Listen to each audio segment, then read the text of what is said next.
I mean, I think, for example, concretely about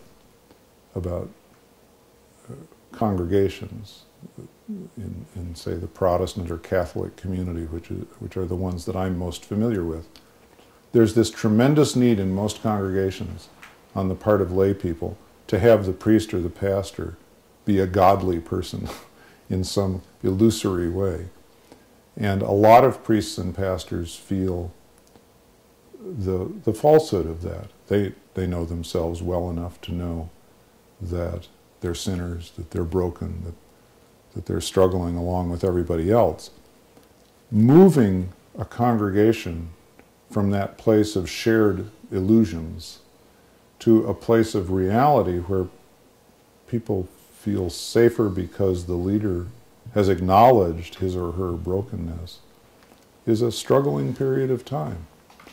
And sometimes the people rise up and say, well, you may be broken, but that means we should get a new leader.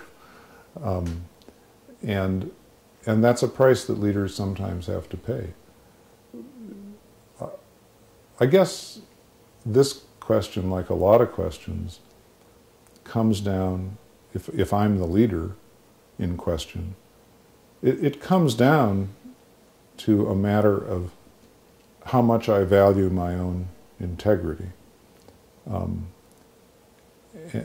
I have to say, for myself at age 65, that I no longer have much interest in putting on a show for anybody, for a very simple reason. I've understood something about my own mortality in recent years in a way I wasn't capable of understanding it 10 or 20 or 30 years ago. And I've realized that at the end of the road, I'm not going to be asking, did I put on a good enough show?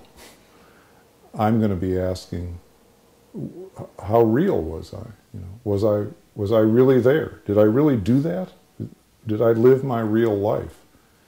And I find that a very salutary question, a very bracing question. In any given moment, when I'm tempted to pull my punches or hedge the truth or slip away from something difficult that I feel called to, it's helpful to ask, how am I going to feel about this moment as I'm drawing my last breath?